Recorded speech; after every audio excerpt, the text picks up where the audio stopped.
Hello friends, welcome back again in technical ज्ञान। Friends, technical ज्ञान में आज बात करेंगे 2 टन के एसी के लिए हमें कितने का वायर लगाना चाहिए अपने घर में, जिससे कि हमारा सॉकेट या वायर बर्न ना हो। तो 2 टन के एसी का अगर हमें वायर का साइज पता करना है तो सबसे पहले हमें एसी का जो करंट कैरिंग कैपेसिटी है वो पता होनी चाहिए। तो 2 टन का जो एसी है उसको हम सबसे पहले उसका एम्पियर कैलकुलेट करेंगे कि 2 टन का एसी जो है हमारा कितने एम्पियर रन ड्रॉ करेगा। तो सपोज़ हमें 2 टन का एसी का कैलकुलेट करना है रनिंग एम्पियर। तो सबसे पहले हमें उस एसी का वाटेज पता होना चाहिए, वोल्टेज पता होना चाहिए, और जो हमारा एसी है वो कितने स्टार है, 5 स्टार है या 3 स्टार एसी है, उसके ऊपर भी आपका वाटेज डिपेंड करता है। तो आप जैसे हमारा 2 टन का एसी है तो उसके 2 टन का 5 स्टार एसी की बात करते हैं।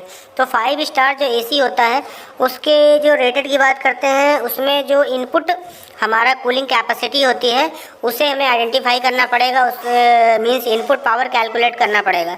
तो इनपुट पावर एसी का इनपुट पावर कैलकुलेट करने के लिए हमें फार्मूला पता है कि एसी का input power is equal to होता है हमारा input power is equal to होता है cooling power upon SEER ratio.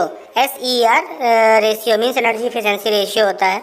अब हमें इनपुट पावर कैलकुलेट करने के लिए जो हमारा 5 स्टार एसी है 2 टन का, उसका हमें नेम प्लेट देखना होगा कि नेम प्लेट पे क्या है मेंशन रहता है। तो कूलिंग कैपेसिटी जो रहता है मेंशन, जैसे इस एसी का कूलिंग कैपेसिटी है 6100 कूलिंग कैपेसिटी है इस एसी का, एंड SEER वैल्यू इसकी 5.05 है। तो अब हमें cooling capacity means cooling power पता चल गई है और SEER वैल्यू पता चल गई है, तो हम इसका इनपुट पावर कैलकुलेट कर लेंगे। अब इनपुट पावर कैलकुलेट करने के लिए हमने उसी फार्मूले में कूलिंग पावर एंड SEER की वैल्यू रख दी है। तो इनपुट पावर हमारा 2 टन के एसी के 1208 वाटेज आ गए हैं। अब हमें क्या है, वाटेज पता चल गया है तो हमें एम्पियर कैलकुलेट करने हैं। तो एम्पियर कैलकुलेट करने के लिए हमें पावर का फार्मूला पता है, power equal to voltage into current into power factor. अब पावर हमारा 1208 है, वोल्टेज 220 है, पावर फैक्टर हम यहाँ कंसिडर करेंगे 0.9।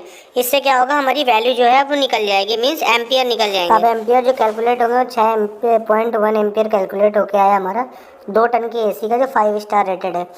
इसमें क्या है, जो 2 टन का एसी है वो करंट कैरी कर रहा है 6 एम्पियर का। अब हमें क्या है, इसमें सेफ्टी फैक्टर 25% का लेना पड़ेगा। अब इस वैल्यू पे जो हमारी करंट निकली है इसका हम 25% सेफ्टी फैक्टर कैलकुलेट करके चलेंगे, सो दैट कि हमें सेफ कंडीशन में रहे हम। तो हमारा सेफ्टी फैक्टर जो है सेफ्टी फैक्टर हम कैलकुलेट करेंगे 6.1 एम्पियर का, तो हमारा 1.5 एम्पियर आएगा। अब हमारा रनिंग एम्पियर एसी का और सेफ्टी फैक्टर दोनों ऐड कर देंगे तो 7.26 एम्पियर आ जाएंगे। अब 7.26 एम्पियर हो गया हमारा रनिंग एम्पियर हो गया उस 2 टन के एसी का। अब हमारे 2 टन के हमें 2 एसी उस पर रन कराने हैं। ये तो सिंगल एसी का एम्पियर है, तो 2 एसी को हम रन कराएंगे 7.6 का, तो 2 से मल्टीप्लाई कर देंगे तो हमारा 15.2 एम्पियर यानी 16 एम्पियर रनिंग करंट आएगा 2 एसी को रन कराने के लिए। तो अगर हमारे पास 2 टन का कोई एसी है वो 5 स्टार है तो 16 एम्पियर करंट को कैरी करेंगे 2 एसी। अब हमें क्या पता करना है कि 16 एम्पियर के लिए हमें वायर कैलकुलेट करनी है कि हमें कोई वायर ऐसी सेलेक्ट करनी है, कॉपर वायर एसी के लिए, कि वो 16 एम्पियर का करंट बियर कर पाए। तो सबसे पहले हमें क्या करना पड़ेगा, करंट चार्ट देखना पड़ेगा उस केबल को। कॉपर की केबल अगर हम सेलेक्ट कर रहे हैं तो हमें करंट चार्ट देखना पड़ेगा कि 16 एम्पियर का जो करंट कैरी कर पाए उस केबल को हम सेलेक्ट करेंगे। तो चार्ट देखते हैं पहले। कैरिंग कैपेसिटी चार्ट में जैसा कि हम देख रहे हैं कि 2.5 स्क्वायर एमएम का केबल है, वो 15 एम्पियर करंट कैरी करेगा। हमारे पास जो रनिंग एम्पियर 16 एम्पियर है। अब हमें क्या होगा, 4 स्क्वायर एमएम का केबल सेलेक्ट करना पड़ेगा, क्योंकि 4 स्क्वायर का केबल जो है वो करंट कैरी करेगा 24 एम्पियर। तो 24 एम्पियर जो है सूटेबल है कि हमारा कभी भी जो भी एसी का करंट है वो 16 एम्पियर से ज़्यादा एक्सीड नहीं करेगा। और 15 एम्पियर क्या है, अंडर कैपेसिटी हो जाएगा। तो हम 2.5 स्क्वायर एम की जगह पर 4 स्क्वायर एम की केबल को सेलेक्ट करेंगे जो करंट कैरी करेगा 24 एम्पियर। तो इस तरह से हमारे दो एसी हैं 2 टन के, दोनों एसीओ के लिए हमें क्या करना पड़ेगा, 4 स्क्वायर एम का केबल सेलेक्ट करना पड़ेगा जो इजिली बियर कर लेगा करंट को। तो होपफुली आपको समझ में आया होगा कि यार आपके पास भी 2 टन का एसी है और 2 टन के 2 एसी हैं तो कितने स्क्वायर एम की केबल सेलेक्ट करनी है।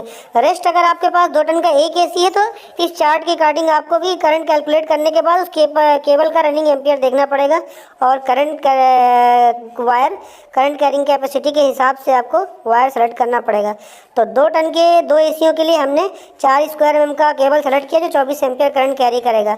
मिलते हैं इससे किसी और वीडियो में, तब तक के लिए धन्यवाद।